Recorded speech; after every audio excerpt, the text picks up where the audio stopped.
Good evening. One last time, we are opening up to Acts and flying to Greece tonight. So if you want to open up to Acts chapter 18, that's where we'll be spending our time. Acts chapter 18, and we will follow in the footsteps of Paul, specifically on Paul's second missionary journey, what we call it at least. And to recap, this is the timeline. There we go. Starts in Antioch of Pisidia in the summer of AD 50. And for us, we picked up with him at Neapolis in October of AD 50. So just getting us situated here chronologically, geographically, Neapolis is in Greece. So that's where we picked up, where he lands in Neapolis, which is the port city of Philippi. Then he goes to Philippi, spends a couple of months there, then goes through Amphipolis and Apollonia, then spends a while in Thessalonica, and at this point we're entering into AD 51. Then he goes to Berea and then to Athens, and that's where we left off last time, talking about Paul in Athens in Acts chapter 17. For context, for those of you who haven't been here for the first couple of editions of this, we were blessed about a month and a half ago now to go to the Bible lands, to be in Greece, and to follow Paul's footsteps. And I wanted to share pictures. So that's my main goal. And also just to have a good time reading about Paul and taking some lessons away from how he conducted himself in his time on this second missionary journey. So tonight, we are picking up, this really quickly, geographically is the journey where Paul starts down here, goes up through here, and this is where we picked up at Neapolis. Goes to Philippi, and then over here, and then that's Athens. And we're picking up as he crosses this right here and goes to Corinth. So we left off with Paul at Athens preaching about the unknown God and saying that this was the one that they've been waiting on. This is the one that they don't realize that they're waiting on. And it's proven by Jesus' resurrection. Well then, Paul, if you look in Acts 18 verse 1, it says, after this, Paul left Athens and went to Corinth. So this is the Corinth Canal on the screen now. This is between Athens and Corinth. It's modern day, but it's a very pretty canal. So he goes between Athens and about 35 miles away, he reaches Corinthos. So that's the original, what they would have called it, something like that. It was a city in Greece, and it was a really important city because it was situated in a very advantageous position. You can see that. Actually, I'll point out really quickly. I know these are pretty tough to see on the faded background, but this is a big old formation. You might be able to see that, and that is the Acropolis of Corinth, the raised, fortified portion of the ancient city. So that's Corinth's Acropolis. We're going to go, this is a road right down here. We're going to go on this road this way and circle around the back. All right, so that's where we're going.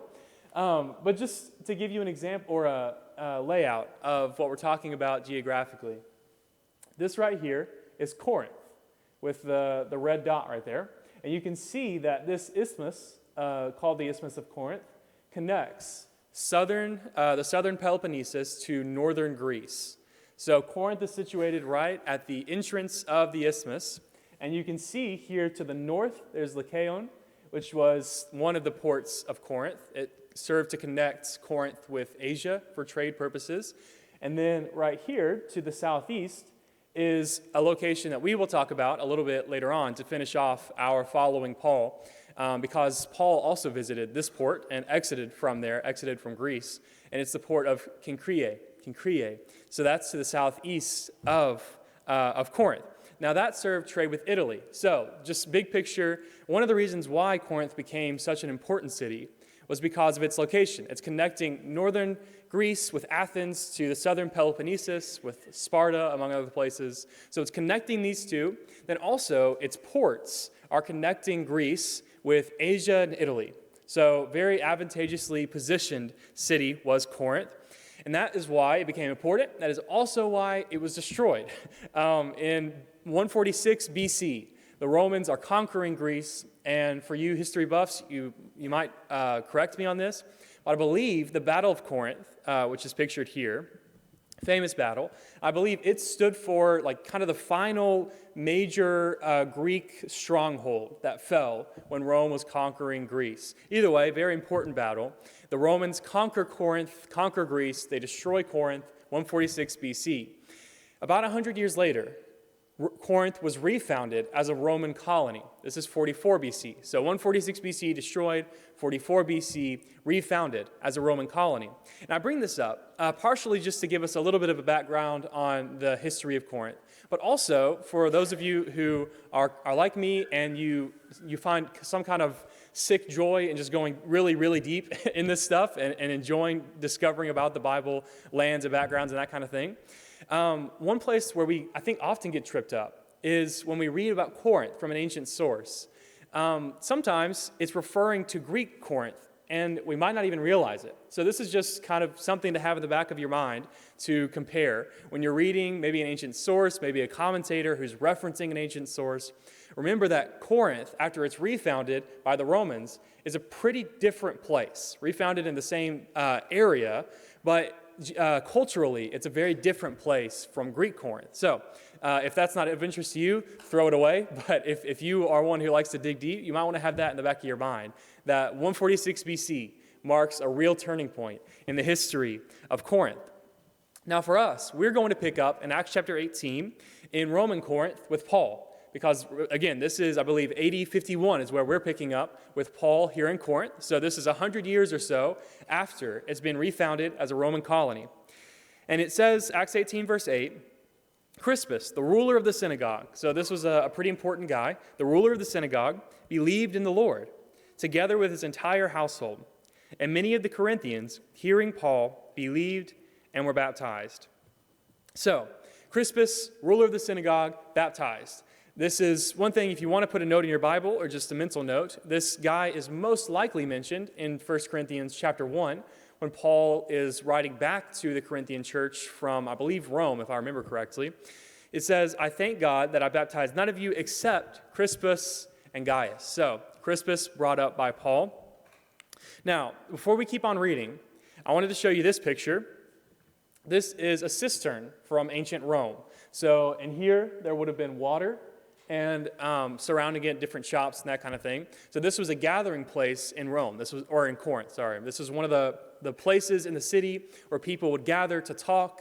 The temple prostitutes that are mentioned in 1 Corinthians would have probably been here trying to lure people into their profession. So there's a lot going on at this cistern. So as we read about Paul talking in the different places in Corinth, he's staying here for a while, probably would have been, among other places, at this cistern. So let's read about it. The Lord said to Paul one night in a vision, do not be afraid, but go on speaking, and do not be silent, for I am with you. And no one will attack you to harm you, for I have many in this city who are my people. And Paul stayed 1 year and 6 months, teaching the word of God among them. So, for 18 months, Paul is in Corinth at places like this, at places like the Jewish synagogue, and he's spreading the news about Jesus. That's what his life mission has become, and that's what he's doing. During this time, also, Paul writes what we think of as 1st and 2nd Thessalonians, the two epistles that he writes to the church that he founded earlier on in this journey in Thessalonica.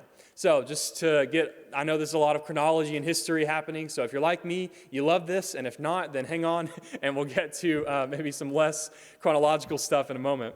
But let's keep reading here in Acts 18, just a phrase here.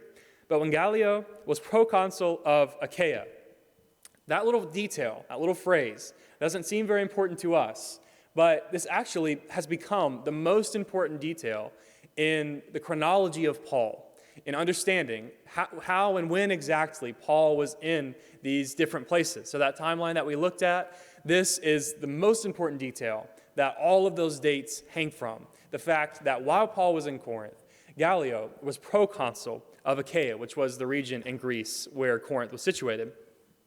In Corinth today, on the ground, is this inscription, known as the Gallio inscription. Originally, it probably would have been posted on a government building or maybe on an arch in the city, but here it is on the ground, and it mentions this man, mentions Gallio. So the big picture for us is that it corroborates both the existence and the position of this man, that he really was existing at this point, and he really was proconsul of this region. So this is really significant in biblical studies. A second inscription that's also called the Gallio inscription, that's very important, is in Delphi. So this is in a different part of Greece. But this is also called the Gallio inscription. This is a letter from the Emperor Claudius to the people of Delphi, and in it he mentions our guy here, mentions Gallio. And this inscription was posted in a temple to Apollo in Delphi, and basically it's thanking the people of Delphi and giving them an expansion plan, is basically what the letter is about. But it mentions Gallio and also mentions some Roman dates. So long story short, complicated calculations that I definitely did not do. I've read about people doing. But basically, we can figure out that the Emperor Claudius wrote this letter sometime between January 25th and August 1st of AD 52, okay? January 25th and August 1st of AD 52. So somewhere in that time frame, we know that Gallio is the proconsul of Achaia. So with some more complicated calculations based on those, we can figure out that Gallio arrived in Achaia in the spring of AD 52 and left no later than October of AD 52. So this happened sometime in that range. What we're reading about in Acts 18 happened sometime in between May and October or spring and October of AD 52. So let's keep reading about what happens here. The Jews made a united attack on Paul and brought him before the tribunal, saying, "This man is persuading people to worship God contrary to the law."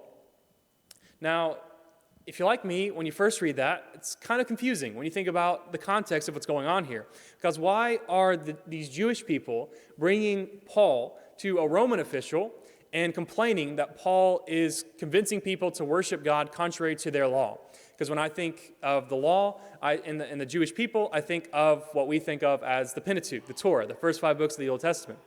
But it seems like here, instead, what they're referring to is the Roman law. They're complaining to this Roman official about Paul convincing people to worship contrary to the Roman law. So not just Jewish people, but they're basically saying that Paul is going beyond his allowed parameters, okay? That he is persuading Greek and Roman people. And the reason why they care about this is religious liberty, is what we would call it.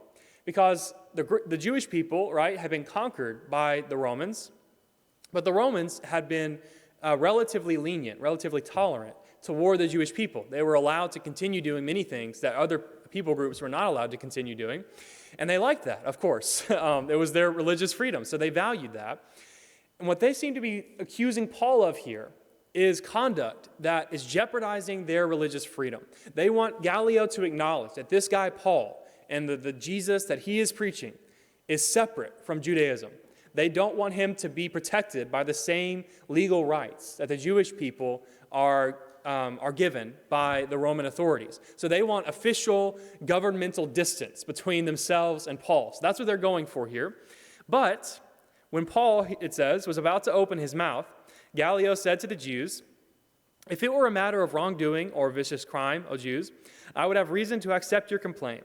But since it is a matter of questions about words and names and your own law, see to it yourselves." So notice that. They're coming to him about the Roman law. He's turning it around on them. Your own law, see to it yourselves. I refuse to be a judge of these things. And he drove them from the tribunal. So, Gallio sees it as an internal squabble between Christians and Jews, and he doesn't see the difference between them, okay? So that's kind of how he cleverly gets out of this. He redefines the problem for them.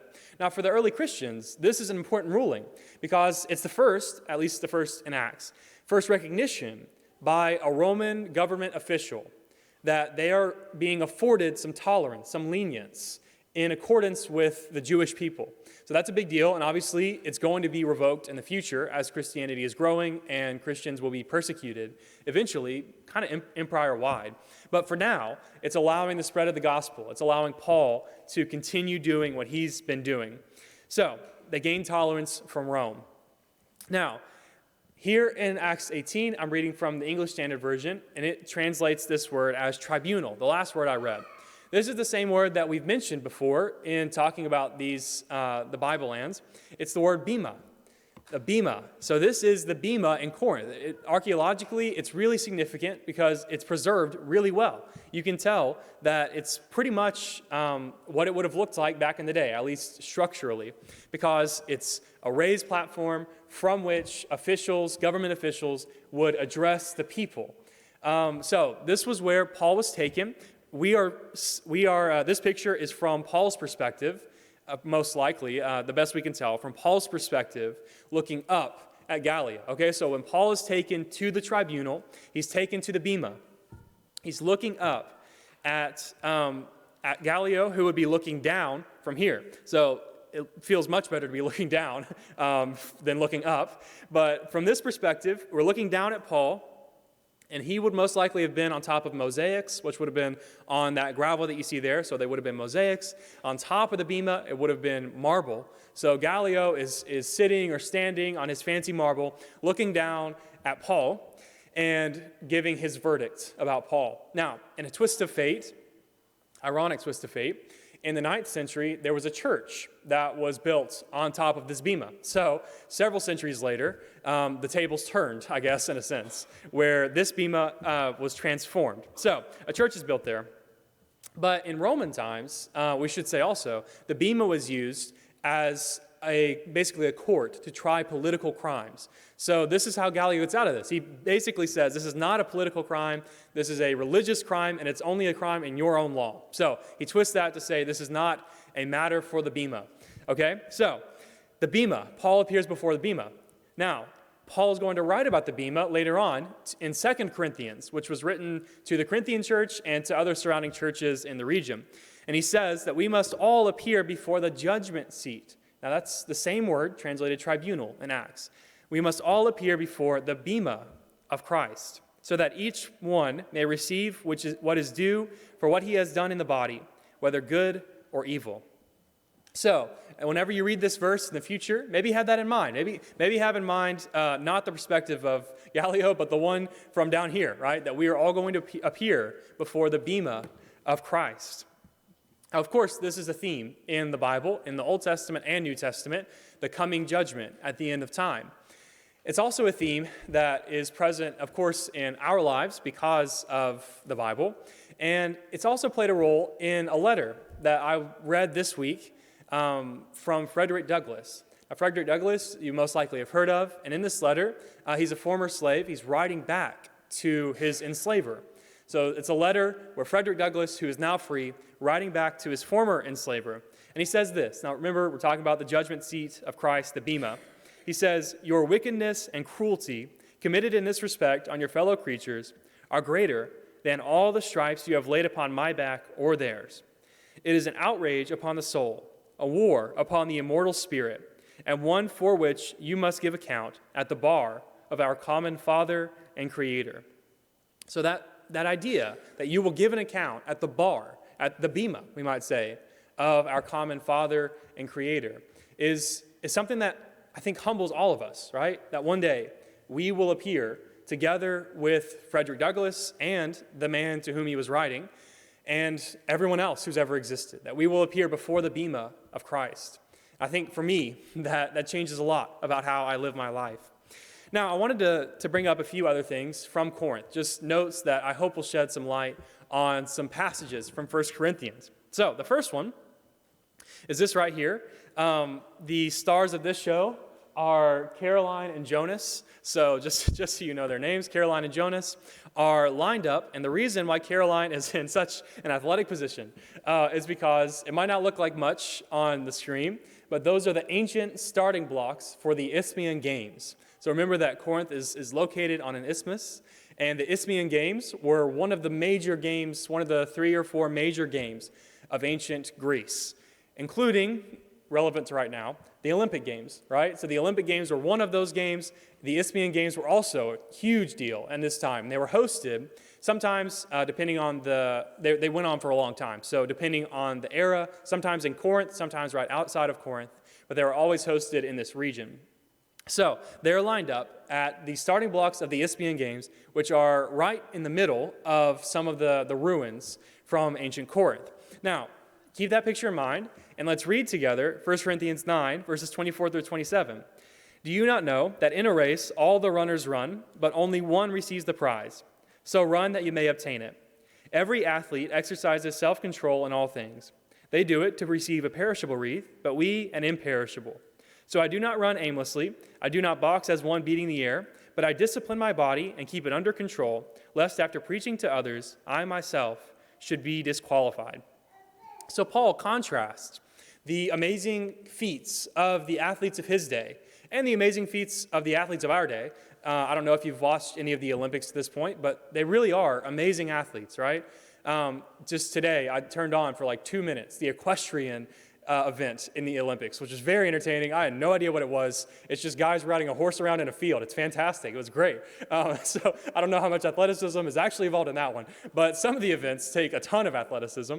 So Paul is contrasting the athleticism, the dedication required from athletes to the dedication required from us, the spiritual athleticism, we might say, and contrasting also our rewards, that they competed for a crown or maybe for a medal, but we're competing for something that's imperishable, for something that's eternal.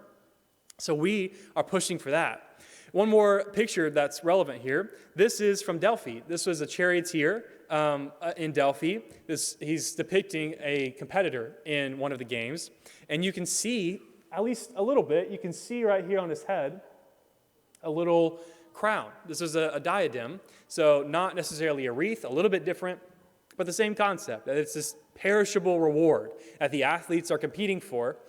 And I think for me, it's important for me to think about the self-control that for many of these athletes in the Olympic Games in our time and in their time, they're pouring their entire lives into this feat, right? They're pouring their entire lives into this one moment of performance.